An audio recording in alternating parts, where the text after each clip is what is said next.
Quando um bilionário encontra uma menina de 5 anos, descalça, a correr na neve e a murmurar que o pai lhe disse para esperar como castigo, tudo nele é aniquilado. O que começou como um ato de bondade transforma-se numa luta pelo amor, pela justiça e pela redenção. O vento uivava sobre o parque de estacionamento deserto, varrendo um turbilhão branco que picava a pele e mordia os pulmões. A cidade no Alentejo tinha-se rendido a um manto de neve, daquela que abafa os sons e torna o frio mais ensurdecedor. Nesta extensão de asfalto rachado, sob um candeeiro vacilante, uma pequena silhueta estava sentada, sozinha. Não devia ter mais de 5 anos. Descalça, os seus dedos dos pés azulados sobre o gelo negro. Uma t-shirt rosa colava-se ao seu corpo minúsculo sob um casaco fino que nunca fora concebido para o inverno. Os cabelos loiros e emaranhados da criança varriam-lhe as bochechas enquanto ela repetia incessantemente a mesma frase, a sua voz a tremer no ar glacial. O papá disse: "Estou de castigo, tenho de esperar aqui." Os seus lábios estavam gretados, as suas palavras formavam um vapor branco. À sua volta, os carros passavam apressados, os pneus a silvar na estrada úmida. Ninguém parou. Nem um único olhar se demorou o suficiente para compreender que ela era uma criança abandonada ao vento. Cada bater de porta ecoava como indiferença. Cada rajada de neve pesava mais nos seus ombros. Ela encolheu os joelhos contra o peito, tentando tornar-se mais pequena, como se encolher-se pudesse torná-la invisível à dor. A noite instalava-se, cruel e impiedosa. Tinha tentado chorar mais cedo, mas as suas lágrimas tinham congelado a meio do caminho nas suas bochechas. Agora, apenas murmurava, como se o próprio som pudesse impedir o seu coração de se partir completamente. O carro do pai desaparecera há 20 minutos, talvez 30. O tempo deixara de funcionar corretamente logo após ele ter pronunciado as palavras: "Não te mexas." A neve adensou-se, polvilhando os seus cabelos de branco, coroando-a de geada. Um alarme de carro soou algures ao longe, mas ela não se sobressaltou. O frio tinha entorpecido tudo, exceto o vazio que a consumia no peito. Então, através do zumbido dos motores e do assobio do inverno, ouviu-se outro som, um rugido surdo, grave e compassado, que entrava no parque de estacionamento. Os faróis varreram-na como um nascer do sol tardio. Ela levantou a cabeça pela primeira vez. O grande Alter preto parou. Os seus faróis cortavam a neve como lâminas. Por um instante, o único som foi o ronronar regular do motor e o tic-tac do metal a arrefecer. Então, a porta do condutor abriu-se.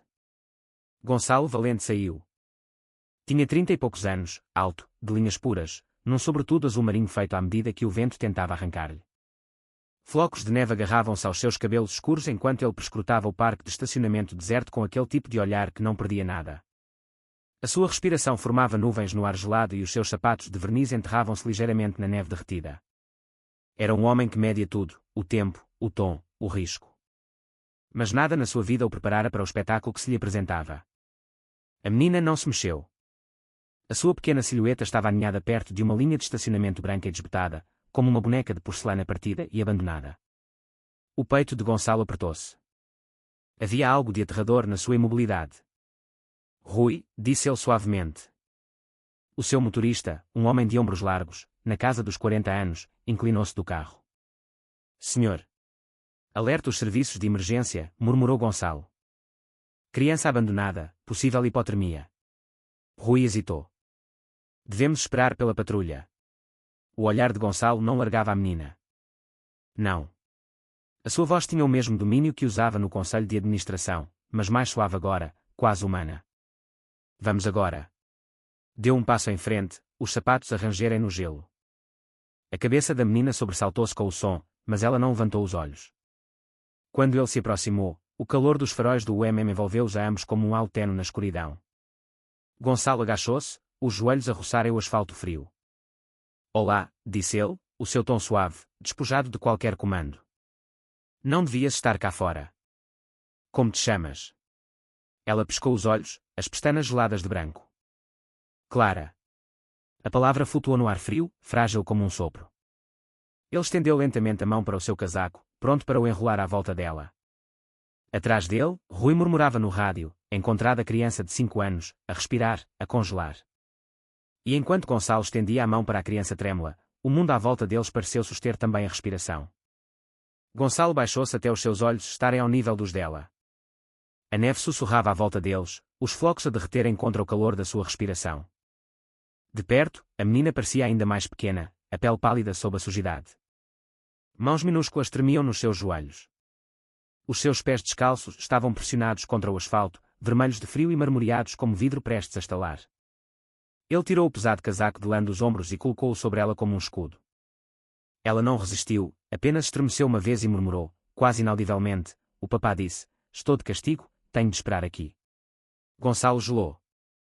As palavras eram mais cortantes do que qualquer vento. O seu pulso acelerou na garganta, por um batimento cardíaco. Já não estava no parque de estacionamento. Tinha 12 anos outra vez. De pé ao lado de um carro capotado, a ouvir o eco da voz da sua irmã dizer: "Não te mexas, Gonçalo, eu estou bem." Engoliu em seco, empurrando a memória de volta para o frio. "Não tens problemas, Clara", disse ele suavemente. Já não.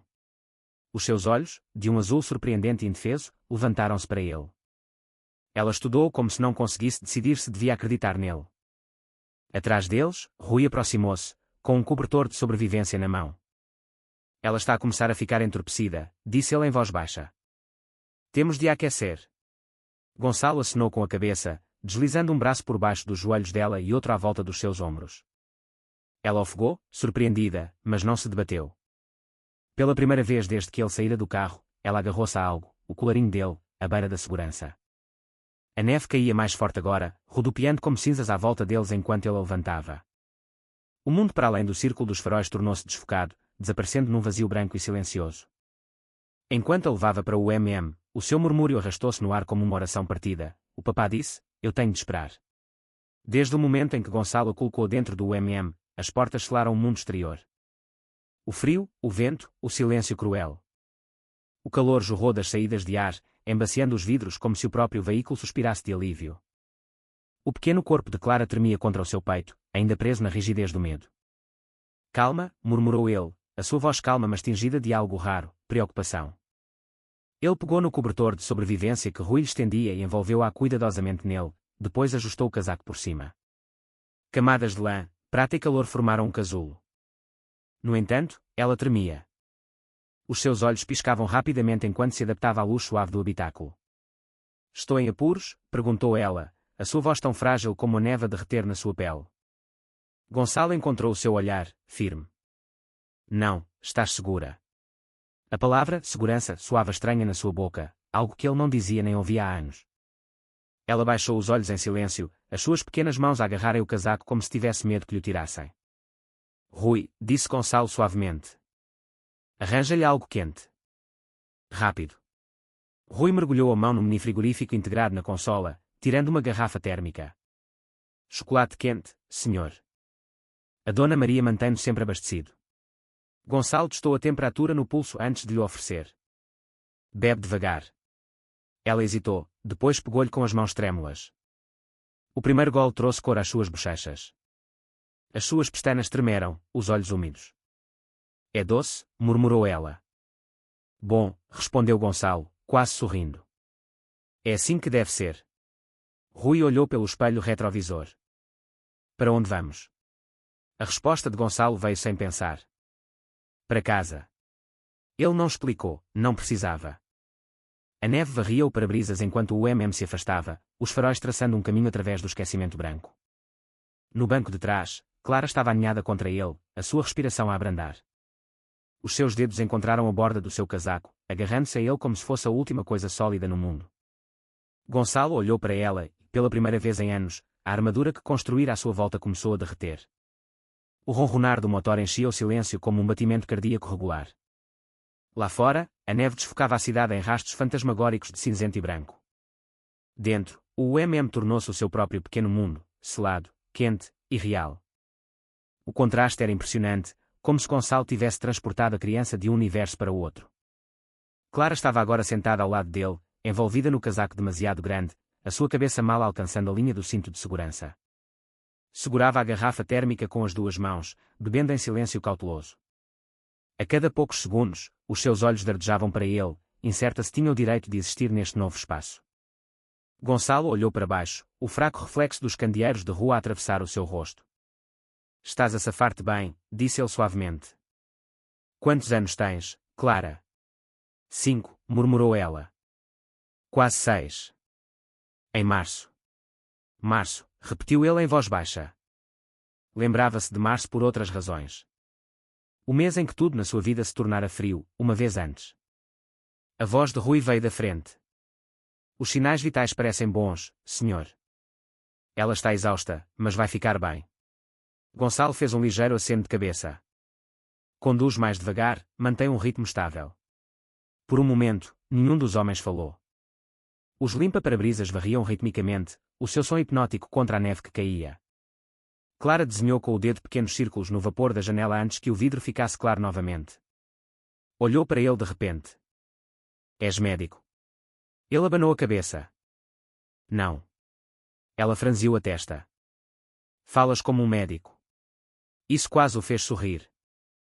Eu costumava ser bom a consertar coisas, disse ele. Só não pessoas. Ela inclinou a cabeça, tentando entender, depois murmurou, consertaste-me.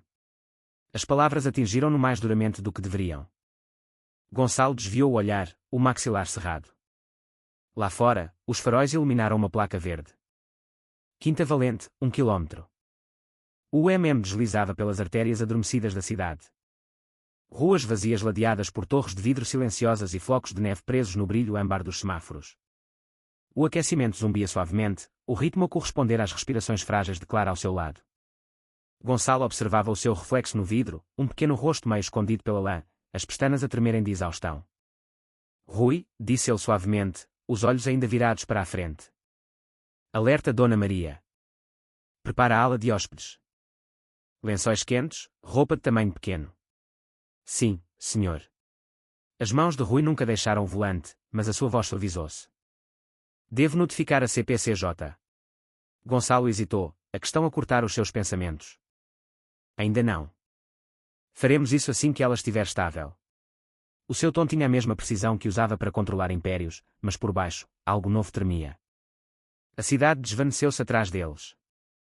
Os candeeiros de rua rarearam, engolidos pela neve que caía. O telemóvel de Gonçalo vibrou na consola.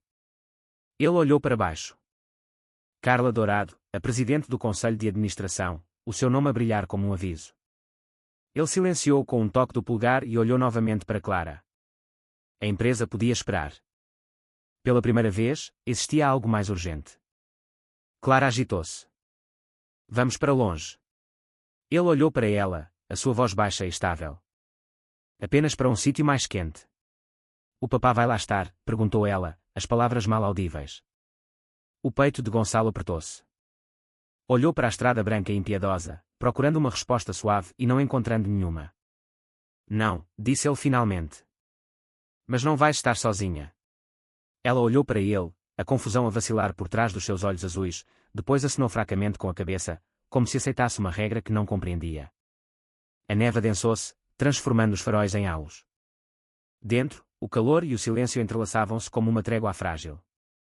Gonçalo sentiu o zumbido regular dos pneus por baixo dele, a sua mente a puxar memórias que há muito enterrara. Outro inverno, o grito de outra criança, um resgate que chegou tarde demais. Cerrou o maxilar, afastando o fantasma. Não ia falhar novamente. Rui, disse ele, a voz mais nítida. Depois de chegarmos, chame o doutor. Fournier. Sem imprensa, sem declarações. Entendido. Os limpa-parabrisas arrastavam um ritmo lento, marcando a passagem de momentos que pareciam ao mesmo tempo infinitos e imediatos. Clara adormecera agora, a sua cabeça inclinada para o braço dele, a respiração suave e irregular. Gonçalo olhou para ela longamente, depois murmurou, quase para si mesmo, estás segura agora? Vou levar isto até ao fim. E embora ainda não soubesse o que isso significava, sabia que não era temporário. Era um voto. Os portões da Quinta Valente abriram-se com um suspiro mecânico fraco, revelando uma longa alameda engolida pela neve. A mansão erguia-se à frente, alta e solene. As suas janelas brilhavam fracamente através da tempestade como olhos cansados. Durante anos, Gonçalo vira apenas como uma estrutura, precisão, simetria, riqueza transformada em paredes. Mas esta noite, parecia o que sempre fora, vazia. O UMM parou sob o arco de pedra. As portas da frente abriram-se antes mesmo de ele descer. Dona Maria, a sua governanta há 15 anos, esperava, envolta num chale de lã, os olhos a arregalarem-se ao ver o pacote nos braços de Gonçalo. Meu Deus, soprou ela, o seu sotaque a adensar-se de emoção. É uma criança. Gonçalo acenou com a cabeça. Prepara a ala de hóspedes. Nível inferior. Um banho quente, roupas macias e um caldo. Dona Maria piscou os olhos, depois pôs-se imediatamente em movimento, dando ordens ao pessoal. A mansão, outrora silenciosa como um mausoléu, começou a animar-se.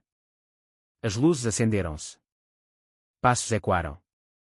Ar quente espalhou-se pelos corredores, afastando o frio. A cabeça de Clara repousava no ombro de Gonçalo, a sua pele ainda gelada mesmo sob as camadas de cobertores.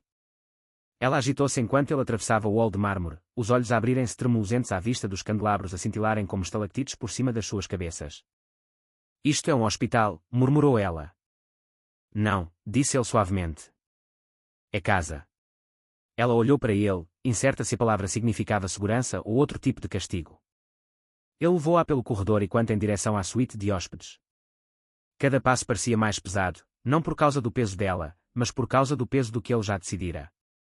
Quando a porta do quarto se fechou atrás deles, a casa voltou a ficar silenciosa. Mas agora, já não estava vazia. Estava a suster a respiração. O vapor enrolava-se da tigela como um fantasma de calor. O cheiro de caldo verde e broa de milho fresco enchia a sala de jantar. Um espaço demasiado vasto para um homem e uma menina, mas subitamente demasiado pequeno para o silêncio entre eles. Clara estava sentada na ponta da longa mesa de mogno, o seu pequeno corpo quase engolido pela cadeira de encosto alto. A camisola demasiado grande que Dona Maria encontrara caía solta sobre os seus ombros, as mangas a cobrirem as mãos. Os seus cabelos ainda estavam úmidos do banho, emaranhados perto das pontas. Ela olhava para a tigela como se fosse uma armadilha. Gonçalo observava-a do outro lado da mesa. Tinha ordenado ao pessoal que mantivesse a mesa simples. Sem campainhas de prata, sem pratos polidos, apenas uma pequena tigela de caldo, fatias de broa e alguns gomos de maçã. No entanto, ele viu o pânico vacilar nos seus olhos. Podes comer, disse ele calmamente. É teu. Os seus dedos apertaram-se na colher, mas não a levantaram. Tenho de acabar tudo, murmurou ela. Não, respondeu ele. Comes o que quiseres. As palavras pareceram surpreendê-la mais do que a confortaram. Por um longo momento, ela não se mexeu. Depois, cautelosamente, mergulhou a colher e tomou um gole. O vapor embaciou-lhe os óculos. Ela piscou rapidamente os olhos. Está quente, disse ela suavemente, como se já não esperasse que o calor existisse. Gonçalo acenou com a cabeça. Bom. Ele notou que ela olhava para ele depois de cada garfada, perscrutando o seu rosto em busca de sinais de desaprovação, esperando a voz que poderia gritar ou punir. Ela não veio. Em vez disso, ele inclinou-se ligeiramente para trás, deixando o som da sua mastigação lenta encher a sala que só conhecera o silêncio por demasiado tempo. Dona Maria entrou brevemente, trazendo um cobertor dobrado. Parou, observando a cena com os olhos úmidos. Deseja que sirva a sobremesa, senhor? Gonçalo abanou suavemente a cabeça. Sem doces esta noite, apenas descanso. Quando Dona Maria saiu, Clara murmurou, ela é simpática. Ela é, disse Gonçalo. Tu também. A sua colher congelou no ar. Ninguém nunca me disse isso. As palavras atingiram-no mais forte do que o esperado. Ele estudou a sua postura frágil, os seus pulsos finos a tremerem de fadiga. Ninguém nunca me disse isso. A frase ecoou muito depois de ela ter terminado a última garfada. Quando ela finalmente se inclinou para trás, as pálpebras a caírem, Gonçalo levantou-se e disse calmamente, vem, Clara, vamos para a cama. Ela acenou com a cabeça, meio adormecida, confiando no estranho que lhe oferecera calor. A suíte de hóspedes brilhava com uma luz dourada tênue. Cortinas pesadas suavizavam os contornos da tempestade lá fora, e o zumbido regular do aquecedor enchia o silêncio como um batimento cardíaco. Gonçalo empurrou a porta com o ombro, carregando Clara nos braços. Ela já estava entre o sono e a vigília. A sua bochecha pressionada contra o seu casaco, uma pequena mão a agarrar a lapela como se fosse o último fio a ligá-la à segurança. Quando ele a depositou na cama, ela agitou-se, os olhos a abrirem-se a piscar para o mundo desconhecido que a rodeava. O quarto era quente mas simples. Sem candelabros, sem mármore frio, apenas um edredão acolchoado em camadas como uma nuvem, um candeeiro em forma de lua e uma janela com vista para o jardim onde a neve se acumulava em montes sussurrantes. Para uma criança que só conhecera o caos, parecia quase irreal. Isto é mesmo para mim? Perguntou ela. A sua voz mal passava de um sopro. Gonçalo ajoelhou-se ao lado da cama, a sua sombra a estender-se longa sobre o tapete. Sim, disse ele. Para ti. Ela franziu ligeiramente a testa, como se a ideia não lhe assentasse bem. Tenho de pagar. A pergunta trespassou com uma violência silenciosa. Ele controlou a voz. Não, Clara. Não deves nada. Só precisas de dormir. Os seus olhos procuraram no rosto dele uma regra escondida. Não encontrando nenhuma, ela puxou o cobertor até ao queixo. É macio, murmurou ela. Dona Maria apareceu na ombreira da porta, segurando um pequeno copo de leite quente. Gonçalo fez-lhe sinal para o deixar na mesa de cabeceira. Quando os passos da mulher se desvaneceram, apenas o som do vento subsistiu, a roçar nos vidros como ondas distantes. Gonçalo apagou o candeeiro, deixando apenas uma única poça de luz perto da cama dela. Ela ainda estava acordada, os olhos vidrados de fadiga. Vais embora? Perguntou ela em voz baixa. Ele parou no limiar. Não já. Ela sorriu fracamente, os olhos a fecharem-se finalmente. Em poucos minutos, a sua respiração tornou-se regular. Gonçalo observou-a por um longo momento. Esta frágil estranha que, de alguma forma, entrara no seu mundo cuidadosamente selado. Ajeitou o cobertor sobre o ombro dela e murmurou: Estás segura agora, Clara? Então, pela primeira vez em anos, Gonçalo sentiu a casa expirar, não como uma estrutura de pedra e vidro, mas como algo vivo, algo que zumbia suavemente um novo calor. A manhã chegou lentamente, envolta numa luz cinzenta e neve flutuante. O mundo fora da Quinta Valente estava calmo, daquela calma que esconde o perigo sob a aparência de serenidade. Lá dentro, Gonçalo estava de pé junto à alta janela do seu escritório, uma bica intacta a arrefecer na sua mão. Na secretária à sua frente estava um dossiê fino, temporário, cheio de formulários da Comissão de Proteção de Crianças e Jovens. No topo, impresso a preto e estéril, as palavras: Medida de Promoção e Proteção Urgente. Ele fizera a chamada ao amanhecer. Quando Sandra, a técnica da CPCJ, chegou, trouxe com ela o frio da tempestade. Uma mulher na casa dos 40, com os olhos enrugados e uma firmeza forjada por anos a ver demasiado. Apertou firmemente a mão de Gonçalo, os seus dedos enluvados, ásperos e frios. Senhor Valente, disse ela, varrendo a sala com o olhar, notando tudo, desde o fogo crepitante ao ligeiro cheiro antissético. Disse que a criança está estável. Na ala de hóspedes, respondeu ele. Dormiu a noite toda, comeu alguma coisa. Está calma. Sandra estudou por um momento. A maioria dos homens não faz esta chamada. Não gosto de coisas inacabadas, disse Gonçalo secamente. A expressão de Sandra suavizou-se. Isto não é um projeto, Sr. Valente. É uma criança. Ele sustentou o olhar dela. É exatamente por isso que liguei. Caminharam juntos pelo corredor, os seus passos a ecoarem no mármore. A quinta, agora desperta, zumbia com uma atividade abafada. Dona Maria movia-se suavemente entre as divisões, o cheiro a pão torrado e canela a flutuar no ar. Quando chegaram à porta de Clara, Sandra parou. Importa-se que eu entre sozinha primeiro. Gonçalo acenou com a cabeça e recuou. Lá dentro, Clara estava sentada de pernas cruzadas na cama, os cabelos em desalinho, os olhos cansados mas mais claros do que na noite anterior. Sandra agachou-se à frente dela, pondo a sua prancheta de lado. Olá, querida, disse ela gentilmente. Chame-me Sandra. Quero apenas fazer-te algumas perguntas, está bem? Clara acenou lentamente com a cabeça, os dedos a torcerem o cobertor. O tom de Sandra era suave, medido, do tipo usado por pessoas que viram o que o silêncio pode esconder. Lembraste do que aconteceu antes de conheceres o Sr. Valente? Os lábios de Clara tremeram. O papá ficou zangado. Disse que eu falava demais. Disse-me para esperar que ele voltasse. E ele voltou. Os olhos da menina caíram para as suas mãos. Ela abanou a cabeça. O maxilar de Sandra cerrou-se. As linhas finas à volta da sua boca aprofundaram-se. Ele alguma vez te bateu, Clara? Uma pausa, depois, suavemente, não quando as pessoas estão a ver. Gonçalo, de pé no corredor, fechou os olhos. A bica na sua mão tornara-se fria. Depois de mais algumas perguntas, Sandra saiu, a voz baixa. Vou apresentar o relatório. Não é o primeiro incidente dele. Gonçalo olhou para ela com acuidade. Já o vimos uma vez, disse Sandra. Uma queixa por agressão. Nenhuma prova física, por isso o caso foi arquivado. Mas lembro-me dos olhos dela. As crianças que esperam demasiado tempo, têm sempre aquele olhar. O seu olhar suavizou-se. Fez o que estava certo, Sr. Valente. Vamos iniciar o processo de colocação de emergência. Vou precisar de uma declaração formal sua. Claro, disse ele. Fornecerei tudo o que precisar. Sandra olhou para a porta. Ela confia em si, sabe? Ele não respondeu. Quando ela partiu, a casa pareceu ainda mais silenciosa. Gonçalo voltou para o seu escritório, olhando para o dossiê fino na sua secretária, o suposto escudo de papel que deveria proteger Clara do mundo.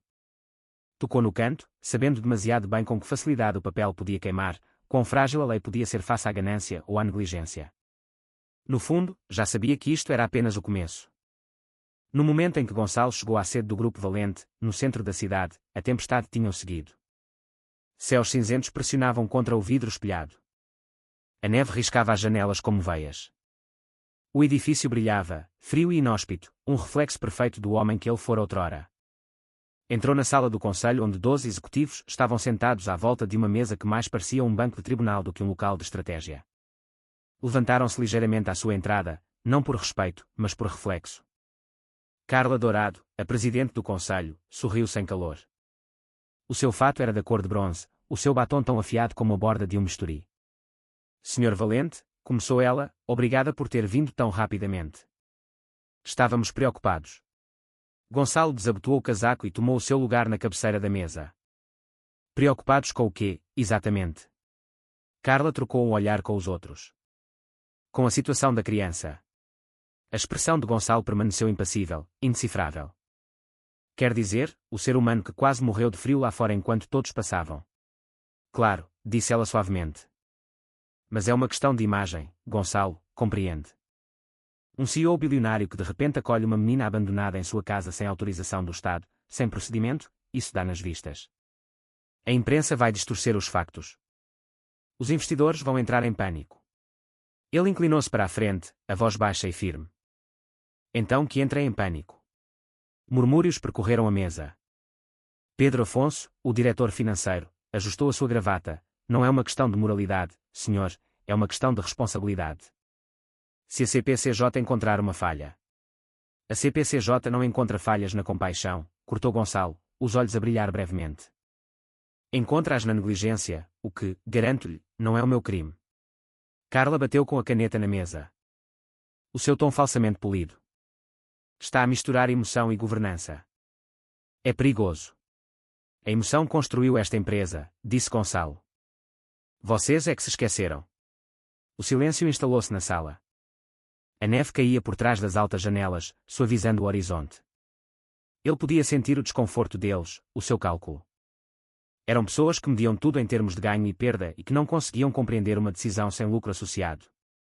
Carla cruzou as mãos. Temos acionistas a proteger. Não podemos permitir um comportamento imprevisível. Não agora. Especialmente depois de o Diário de Notícias ter publicado uma foto sua a carregar a menina para a sua casa. O maxilar de Gonçalo cerrou-se. Tiraram uma foto.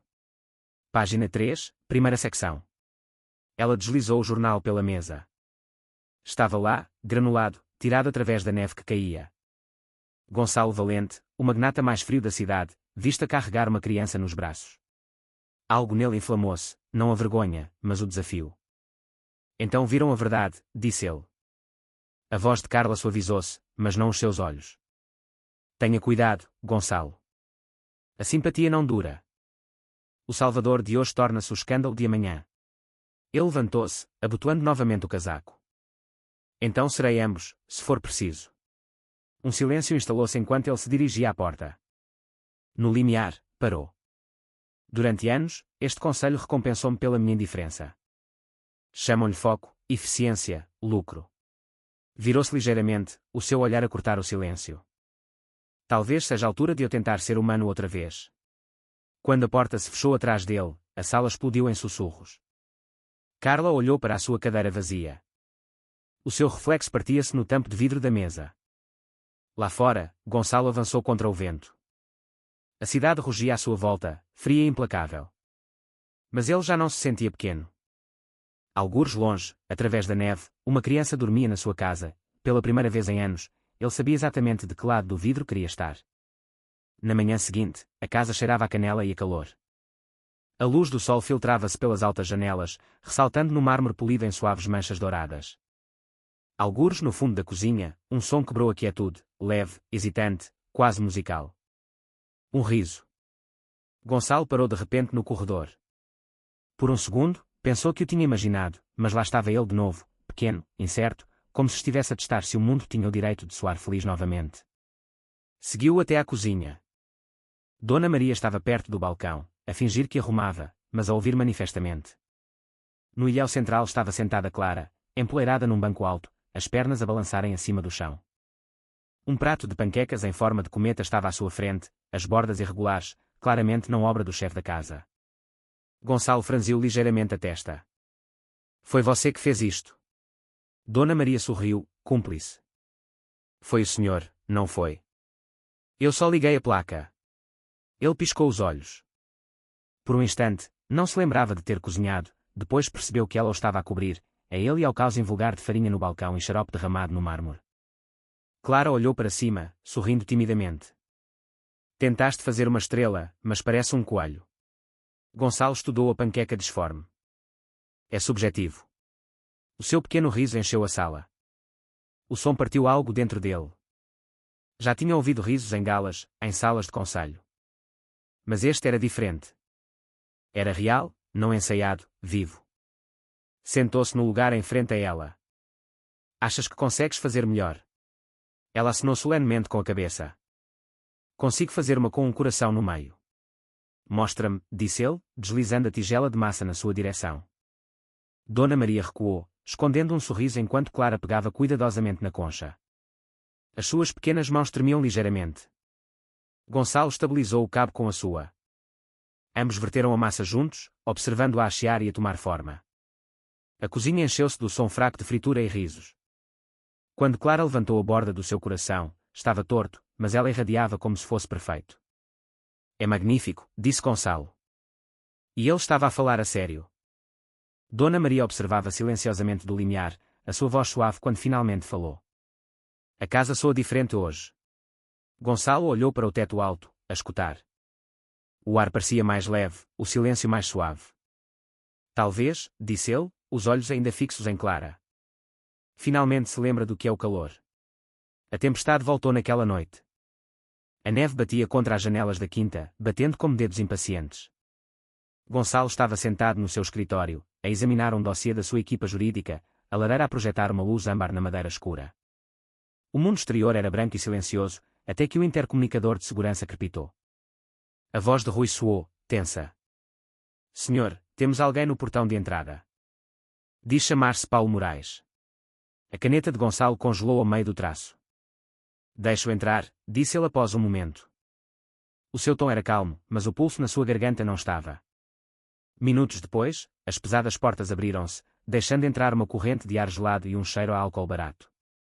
Paulo tropeçou no limiar, o casaco poído, os olhos injetados de sangue. Pavoneava-se com a confiança de um homem que confundia arrogância com autoridade. Então é assim que os ricos vivem, zombou ele, examinando os dourados e a pedra polida. Não sabia que a minha filha tinha subido de estatuto. Rui deu um passo à frente, mas Gonçalo levantou uma mão. Chega. Paulo deu um sorriso trocista. Calma. Não estou aqui para fazer uma cena, só para recuperar o que é meu. Os olhos de Gonçalo afiaram-se. O que você deixou para trás, corrigiu ele num tom uniforme. Descalça a menos 5 graus Celsius. Paulo encolheu os ombros. Toda a gente comete erros. Deixar uma criança de 5 anos sozinha no frio não é um erro, disse Gonçalo, a sua voz a baixar. É abandono. O sorriso do homem vacilou, substituído por algo mais duro. Achas que o dinheiro te torna o salvador dela? Não a vais manter. Ela é minha filha, e eu posso tornar a tua vida muito complicada, Sr. Valente. A postura de Gonçalo não mudou.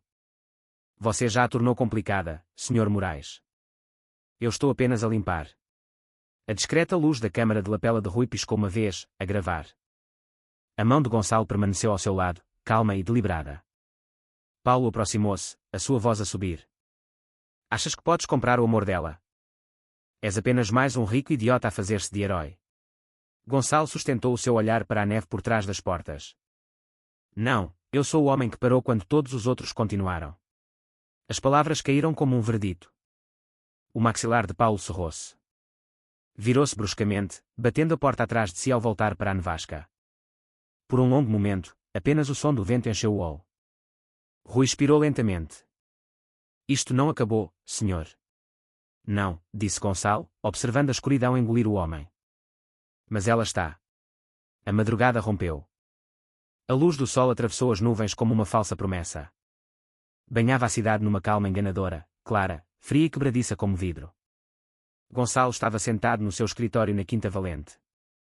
O fraco zumbido da máquina de café enchia o silêncio enquanto Beatriz, a sua advogada pessoal, folheava uma pilha de dossiês.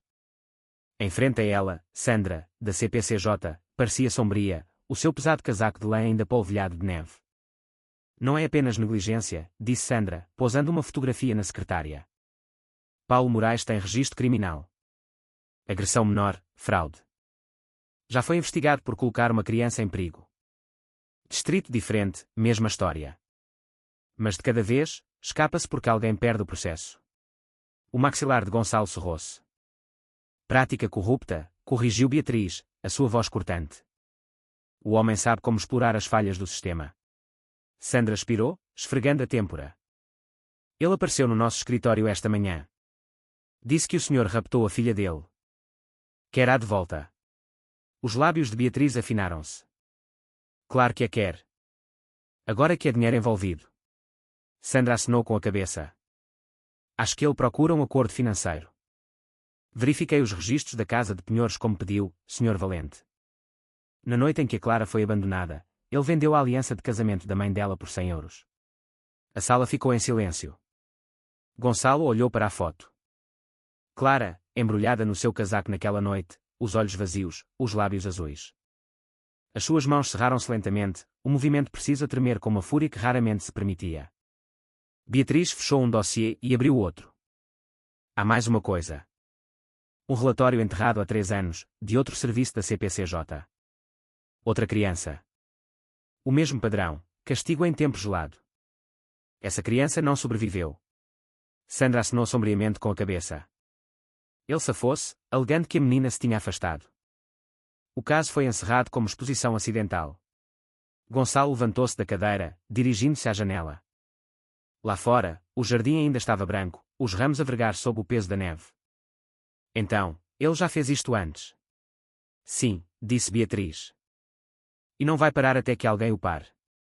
Gonçalo virou-se, os olhos frios e certos. Então, esse alguém sou eu. Beatriz sustentou o seu olhar. Compreendo o que está a provocar. Se pedir a tutela legal, ele vai lutar com mais força. Vai jogar sujo. Construí a minha vida a lidar com homens que jogam sujo, disse Gonçalo calmamente. Mas eles nunca usam crianças como moeda de troca. Sandra estudou por um longo momento. Está a falar a sério sobre ficar com ela. Não faço promessas de ânimo leve. Ela acenou com a cabeça. Então, vamos pedir uma medida de promoção e proteção urgente ao tribunal. E se comprar-nos a tempo? O tom de Gonçalo suavizou-se ligeiramente. Faça-o. Custe o que custar. Sandra juntou os seus papéis, depois hesitou. Mais uma coisa. O Paulo falou com a imprensa. Vai haver barulho. Deixe-os falar, disse Gonçalo. O barulho não me assusta. O silêncio, sim. Depois de elas partirem, ele permaneceu junto à janela, observando a neve a rodopiar no jardim. O reflexo do seu rosto no vidro parecia desconhecido, mais velho, mais cru, mais humano do que o homem que reinara sobre este império de vidro e metal. Pensou no riso de Clara na cozinha 2 dias antes, no seu murmúrio. Consertaste-me. Talvez ela estivesse errada. Talvez fosse ela que o estava a consertar. Quando voltou para a sua secretária, o seu telemóvel vibrou. Uma mensagem de Carla Dourado. Precisamos de falar.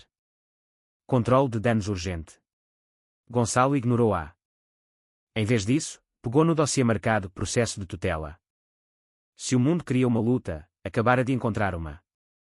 O Palácio da Justiça cheirava a madeira velha e papel. Uma estranha mistura de justiça e decadência. Gonçalo estava no corredor de mármore, a neve a derreter do seu casaco no chão. O seu reflexo na porta de vidro parecia estranho, menos como o titã controlado da indústria e mais como um homem a preparar-se para uma tempestade. Lá dentro, a sala do Tribunal de Família era pequena, os seus bancos meio cheios de jornalistas a fingirem ser espectadores.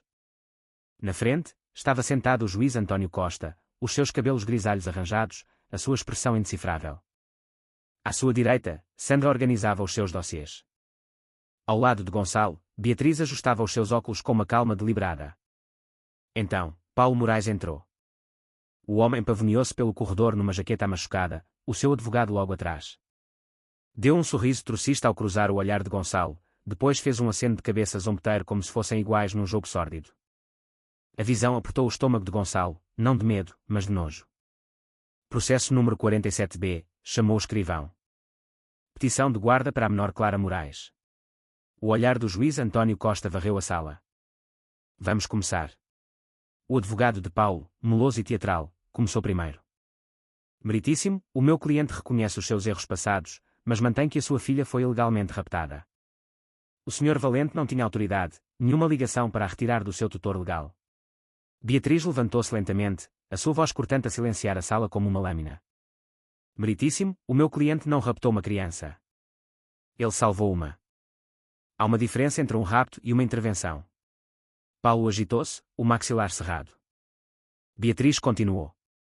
Temos provas fotográficas do abandono, um vídeo com data e hora do sistema de segurança do Sr. Valente e documentos da CPCJ a confirmar a negligência.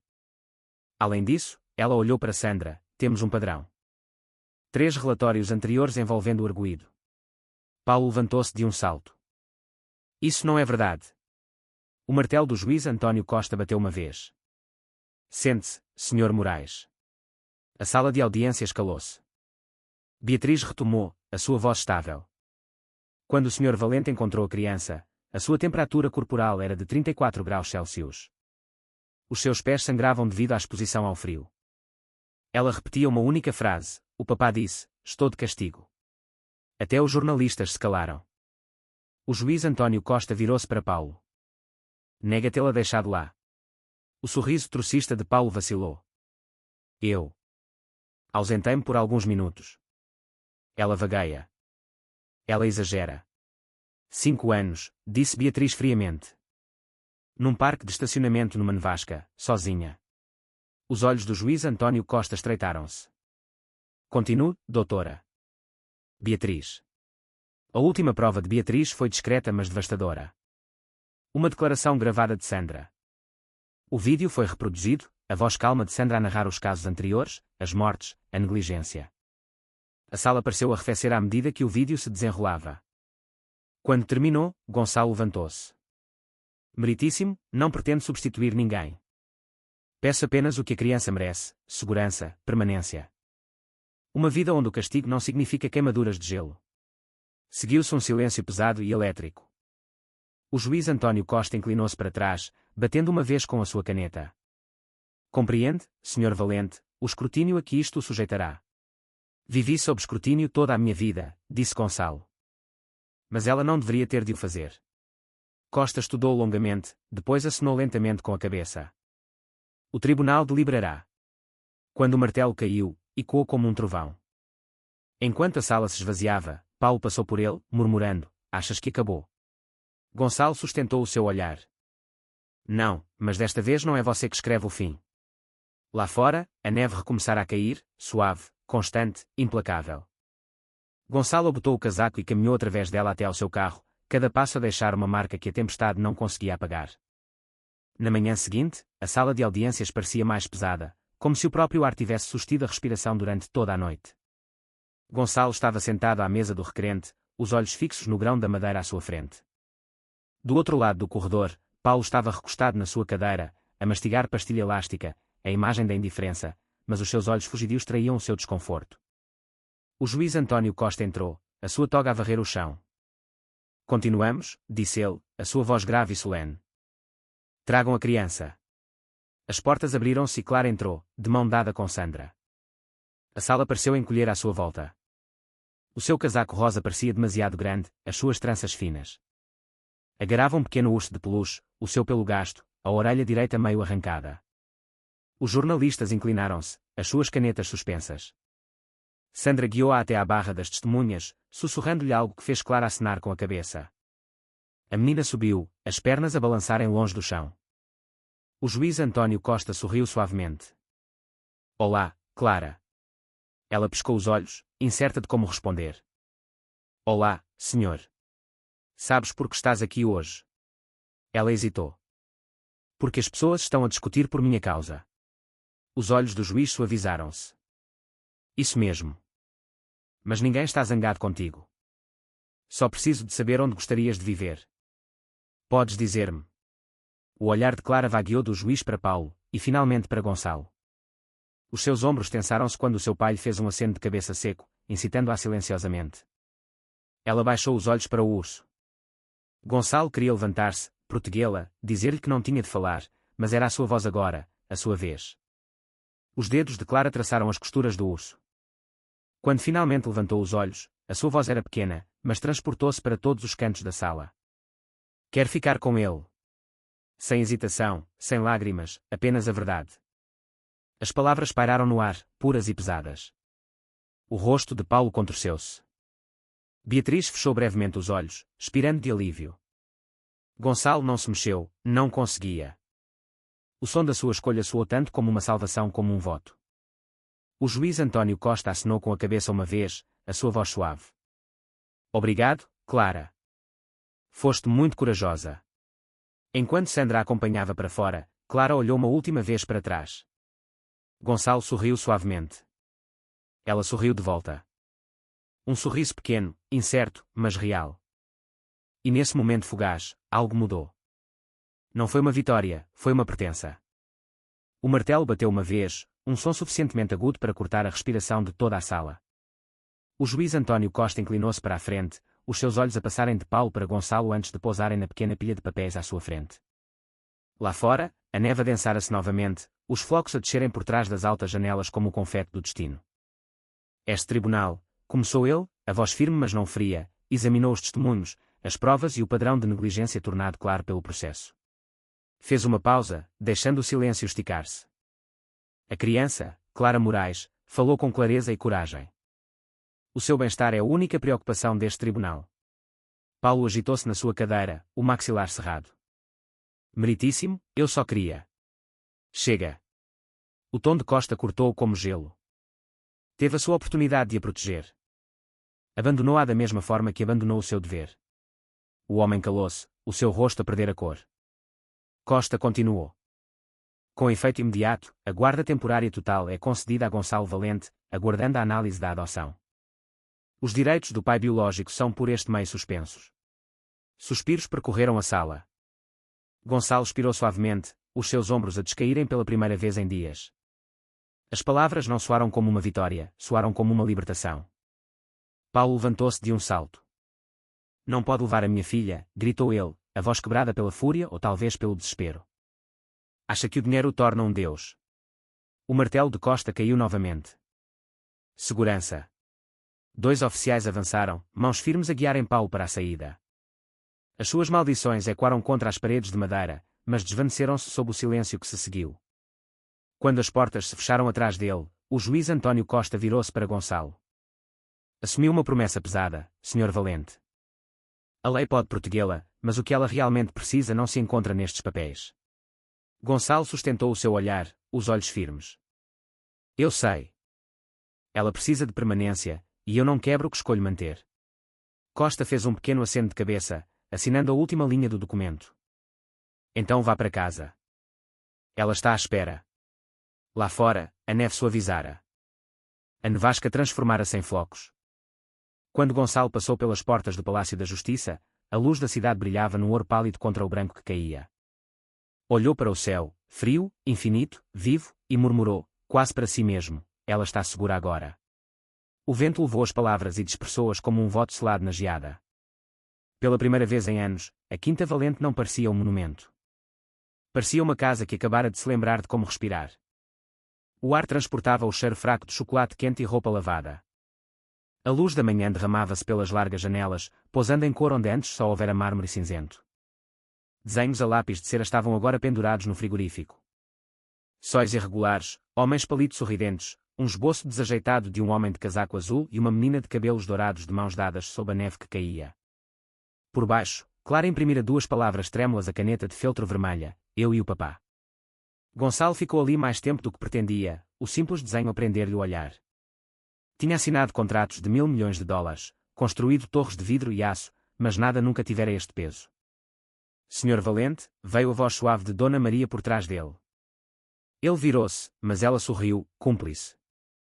Ela está no jardim. Diz que a neve é bonita demais para ser desperdiçada. Lá fora, Clara corria através da fina camada de neve, o seu riso a fender o ar matinal. Usava um gorro de malha vermelho demasiado grande para ela e luvas desemparelhadas que Dona Maria encontrara no armário. A cada poucos passos, parava para apanhar neve e atirá-la ao ar, observando-a a cintilar ao cair. Gonçalo saiu, os seus sapatos de verniz a enterrarem-se na geada. Clara virou-se para ele, os olhos a brilhar. Hoje está macia, não é como a neve má de antes. Ele sorriu. É porque esta neve está do nosso lado. Ela riu, correndo para ele, as suas luvas a pressionarem contra a sua palma. Os flocos de neve cansam-se. Ele agachou-se à sua altura. Só quando ninguém repara neles. Ela pensou nisso por um momento, depois disse, então vou reparar em todos eles. O seu sorriso era largo, puro, intacto. Atingiu algo profundo nele, o som de uma vida a recomeçar. Ele levantou-a facilmente nos braços, girando uma vez sobre si mesmo, e o seu riso ecoou pelo pátio como sinos a quebrar o gelo. Lá dentro, Dona Maria interrompeu as suas tarefas, os olhos úmidos ao olhar pela janela. A casa, murmurou para si mesma, finalmente recuperou um batimento cardíaco. E sob aquele suave sol de inverno, enquanto a neve caía suavemente à sua volta, Gonçalo percebeu que deixara de contar as horas, os contratos, os prazos. Tinha tudo o que nunca soubera que lhe faltava, ali mesmo nos seus braços. 3 dias após o verdito, Beatriz apresentou-se na Quinta Valente, trazendo um dossiê e uma expressão que Gonçalo reconheceu imediatamente, o olhar de alguém prestes a anunciar más notícias. Encontrou-a no escritório onde o fogo ardia baixo, projetando sombras agitadas nas paredes. Ele ainda está nisto, disse Beatriz, deixando cair o dossiê na secretária. O Paulo falou com um jornalista do Diário de Notícias.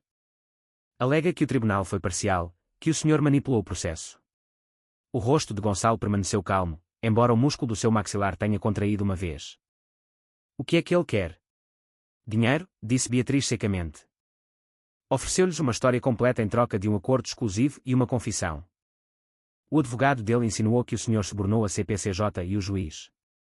Rui, de pé junto à janela, praguejou em voz baixa. Inacreditável. Não é a miúda que ele quer, apenas as manchetes. Gonçalo abriu o dossiê. Dentro estavam fotos desfocadas, antigas, dele a carregar Clara do parque de estacionamento, seguidas por imagens granuladas dela a dormir no carro. Havia um rascunho de artigo com um título a negrito, O Bilionário e a Menina Perdida, o que ele esconde. Fechou-o cuidadosamente. Até onde é que isto foi? Beatriz sorriu fracamente. A lado nenhum. O editor do jornal ligou-me esta manhã. Acontece que as suas gravações de segurança e os documentos da CPCJ já foram verificados na nossa providência cautelar. A gravação da câmara de lapela do Rui naquela noite. É betão. Eles têm medo de um processo por difamação. Rui cruzou os braços, um sorriso trocista nos lábios. Imagino que acabou antes mesmo de começar. Não exatamente, disse Gonçalo calmamente.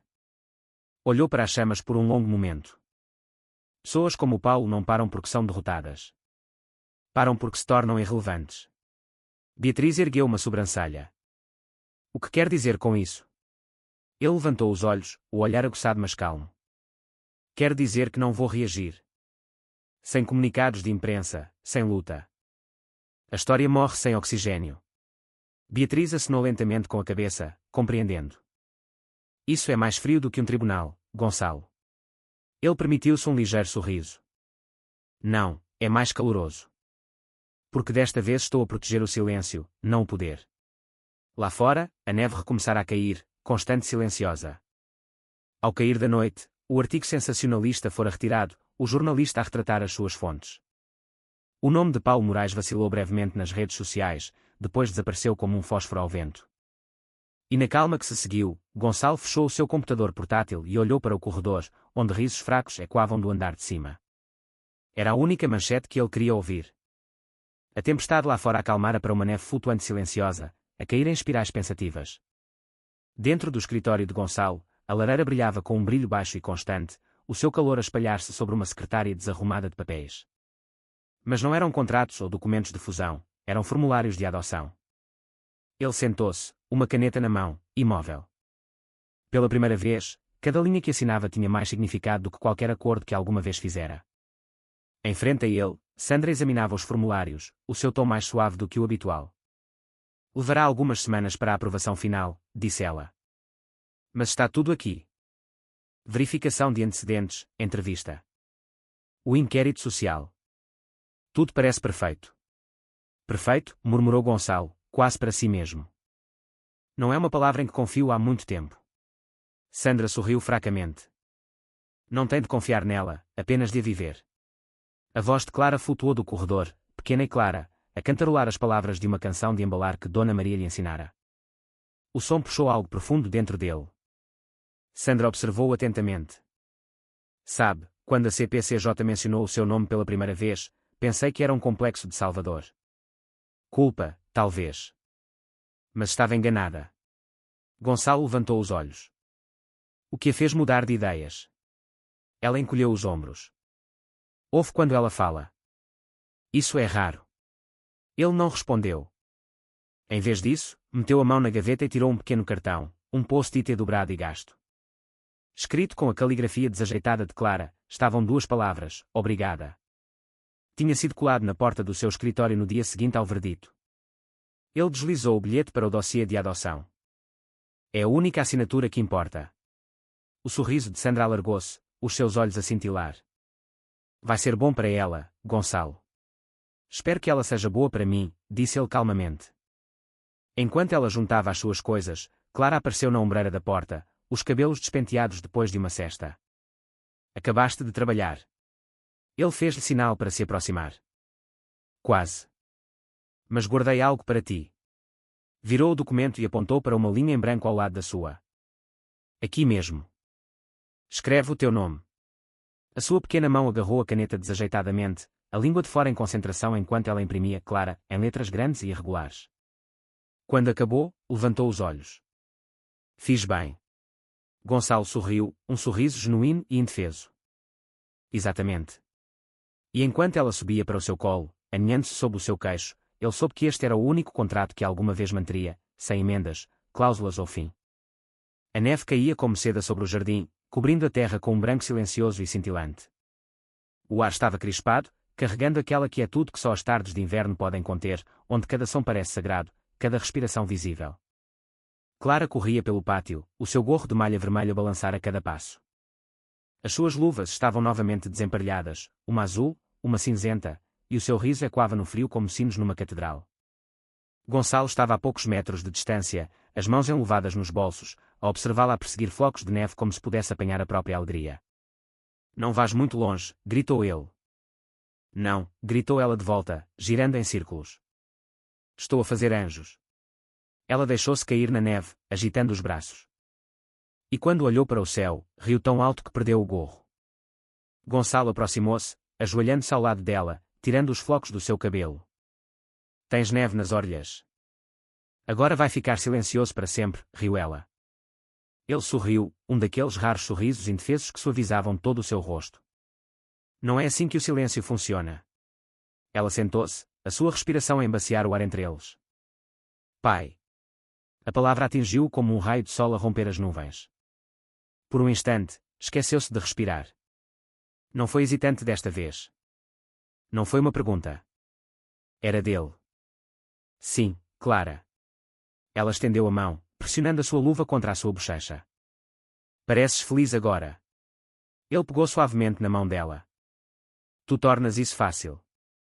Ela inclinou a cabeça. Porque sou boazinha. Porque és tu. Ficaram ali por um momento, um homem e uma criança, um pai e uma filha, a observar a neve a descer sobre o jardim.